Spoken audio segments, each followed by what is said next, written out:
Magandang umaga po sa ating lahat. Narito ang ating weather update. Kasalukuyan, halos buong bansa ay nakakaranas po tayo ng clear sky. At wala po tayo nakikitang papalapit na makakapanaulap na posibleng magdadala ito ng malawakang pag-ulan.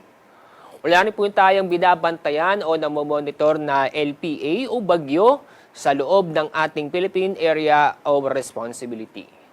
Ngayong araw, inaasahan pa rin natin na magiging maganda at maaliwalas na panahon sa bansa.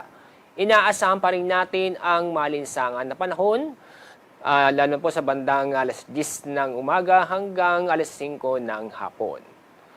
Kahit na makakaranas po tayo ng maganda at maaliwalas na panahon, may chance pa rin po ng mga sandaling pag-ulan sa bansa, lalo na po sa bandang Visayas at sa Mindanao. Dahil sa mainit na panahon, mataas pa rin ang temperatura matatala sa Metro Manila na aabot ng 35 degrees Celsius. Sa Tuguegarao, aabot po ng 38 degrees Celsius.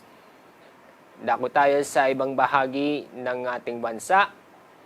Aabot po ng 34 degrees Celsius sa Calayan Islands, Puerto Princesa City, ganun din po sa Zamboanga City.